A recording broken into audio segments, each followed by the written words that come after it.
इस लॉकडाउन की वजह से जो तबका सबसे ज्यादा त्रस्त है वो है प्रवासी मजदूर वाला तबका, जो घरों में कैद होकर रह नहीं सकते क्योंकि उनके पास रोजी रोटी का साधन ही खत्म हो गया है। इसलिए मजबूरी में अपने घर लौटना चाहते हैं। सोच रहे हैं कि कहीं यहाँ रहकर भूख प्यास के अभाव में कुछ हो गया तो कोई देखरेख करने वाला भी नहीं है।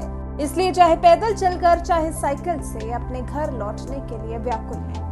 घर लौटने के बाद भी कई प्रवासी समझदारी भी दिखा रहे हैं, जो घर लौटने के बाद घर में नहीं बल्कि बाहर रहकर अपने परिवार को इस गंभीर बीमारी से बचाए हुए हैं। ऐसे ही दो शख्स हैं नरेंद्र मोदी के संसदीय क्षेत्र वाराणसी के रहने वाले पप्पू निषाद और कुलदीप निषाद। दोनों दोस्त हैं और गुजरात में गन्ना पेराई का काम करते थे, लेकिन काम ठप हो गया तो वो भी वाराणसी जिला मुख्यालय से 24 किलोमीटर दूर गाजीपुर बॉर्डर पर स्थित कैथी गांव के रहने वाले हैं और वहां पहुंच चुके हैं। गांव पहुंचने के बाद भी ये दोनों ही अपने घर नहीं गए बल्कि गंगा किनारे नाव पर ही खुद को क्वारंटाइन कर लिया है। ये दोनों ही श्रमिक स्पेशल ट्रेन से गाजीपुर पहुंचे। स्वास्थ्य परीक्षण के बाद पप्पू निषाद जब अपने घर पहुंचे तो ताला लगा मिला, क्योंकि पप्पू के पिता और पत्नी है नहीं, 3 बच्चे और मां हैं, जिनकी देखरेख के लिए ही पप्पू पैसा कमाने गुजरात गए थे। पूछने पर पता चला कि लॉकडाउन के कारण मां चंदौली स्थित बहन के घर बच्चों समेत चली गई। हम लोग गाजीपुर में अपना चेकअप करा के हम लोग को बस में चढ़ाया गया। फिर हम लोग यहाँ पे आके उतर के अपना जो है कि यही अपना अलग रहने लगे हम लोग आके, और हम लोग का कोई व्यवस्था नहीं मिला, ना कोई चीज़ मिला। खाना पीने का व्यवस्था कैसे करते थे? खाना पीना की व्यवस्था अपना जो है कि घर से थोड़ा बहुत इनके घर से लेके आ जाते थे, लोग दे देते थे, नहीं तो भाई लोग हैं उनसे अपना मांग के अपना काम चलाते थे। और ये मल्ला लोग मच्छी मारते हैं, 2-4 मच्छी मार के अपना मांग लेते हैं, अपना वही बनाते खाते हैं और इसी में रहते हैं, अपना सोते बैठते हैं। तो नाव पे ही सोना बैठना उठना सब करते हैं? सब नाव पे ही करते हैं।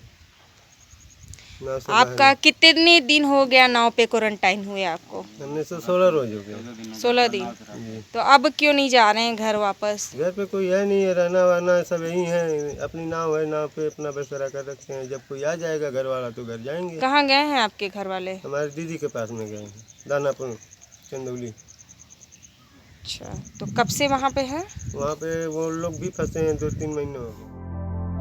उसके बाद कुलदीप निषाद भी श्रमिक स्पेशल में सवार होकर ही अपने घर पहुंचे हैं, क्योंकि लॉकडाउन की वजह से सब बंद हो गया। मालिक ने पैसा भी नहीं दिया। कुलदीप गांव तो आ गए लेकिन घर नहीं गए और उन्होंने दोस्त पप्पू निषाद के साथ ही नाव पर खुद को क्वारंटाइन करने का फैसला लिया। कुलदीप का कहना है कि ये महामारी है जो छूने से भी फैलती है, इसलिए यहाँ नाव पर ही रहने में फायदा है। घर वालों के सामने भी रहेंगे और उन्हें देखते भी रहेंगे। लॉकडाउन में फंसे थे तो उसके बाद में कोई व्यवस्था नहीं मिल रहा था। बहुत व्यवस्था करे, आने जाने का पैदल भी किए, उसके बाद भी कोई व्यवस्था नहीं मिला था। हम लोग बोले कि अब भाई लोग से थोड़ा पर्चे वर्चे करेंगे गाँव से, तो वो लोग हम लोग को छोड़ेगा। तो हम लोग को खाना वाना सब व्यवस्था दे रहा था। उसके बाद में हम लोग को किराया भरा भी दिया, पैसा खत्म हो गया था, मालिक भी नहीं दिया। तो उसके बाद किराया भरा दिया, तो हम लोग किराया भरा लेके आए। तो किराया भरा गाजीपुर आए, सीधे गाजीपुर से फिर ब्लड चेक किया, मशीन थोड़ा चेक किया टेम्परेचर। उसके बाद में हम लोग को लिया के छोड़ दिया, कहीं थी से छोड़ा था। हम लोग डायरेक्ट रात को आए, बैग रखे घर पे, घर भी नहीं गए, मोहल्ला में गए, बैग रख दिए। उसके बाद में हम लोग नाव पे लगने गुजारा करने। उसके बाद में गुजारा करते करते तो हम लोग गाँव में 2 दिन 3 दिन बाद थोड़ा सोचे कि जाएँ कुछ लाने जाने, थोड़ा राशन बताइए। तो लोग हम लोग को गाँव में नहीं जाने देते, तो छोट ले गए थे। तो उन लोग से हम लोग पैसा वैसा दे के कमाते थे, खाते थे, तो हम दे रहे थे। तो उसी हम लोग इसी पे गुजारा करते थे, जो हम लोग का काम था इसी पे सब हर काम। अब राशन आलू प्याज कोई नहीं दे रहा है तो मच्छी तो मारेंगे 2-4 खाने के लिए मिल जाता था, तो हम लोग भूज के खाते देते थे। उसके बाद में पका के खाते रहते थे, और उसमें भी सब हर व्यवस्था हम लोग का था, मांग के ही खाते थे। अभी सब बहुत लोग आए, हम हर जगह से आए, बम्बई अथवा गोवा कलकत्ता हर जगह से आए।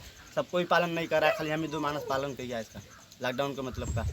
कोई समझ नहीं रहा, गांव वाला भी नहीं समझ रहा है। घर पे रह रहे थे तो हम लोग अपने मन से किए कि पब्लिक मम्मी पापा गाँव वाला है, जो गाँव वाला है तो बोले कि तुमको एक लोग का सवाल नहीं है, अगर ये एक दूसरे से छुआओगे तो हर लोग को फैलेगा, ये रोग ऐसा है। तो हम लोग बोले सही है भाई, तुम जब मम्मी पापा हो गए ऐसे बोल रहे हो तो हम आँखी के सामने तुम्हारे रहेंगे, तो इसलिए अच्छा नाव पे गुजारा कर लेते हैं। तो हम लोग नाव पे गुजारा लगना करने। इन दोनों दोस्तों ने गांव के लोगों से कुछ उपले ले लिए हैं, थोड़े बहुत बर्तन ले लिए हैं। अब नाव पर ही खाना बनाते हैं तो वहीं गंगा जल पीकर गंगा की गोद को ही बिस्तर समझकर सो जाते हैं। ये है दो मजदूरों की कहानी जिन्होंने गांव पहुंचने के बाद भी गंगा की गोद में नाव पर खुद को क्वारंटाइन किया हुआ है। वाराणसी से शिवम गुप्ता की रिपोर्ट।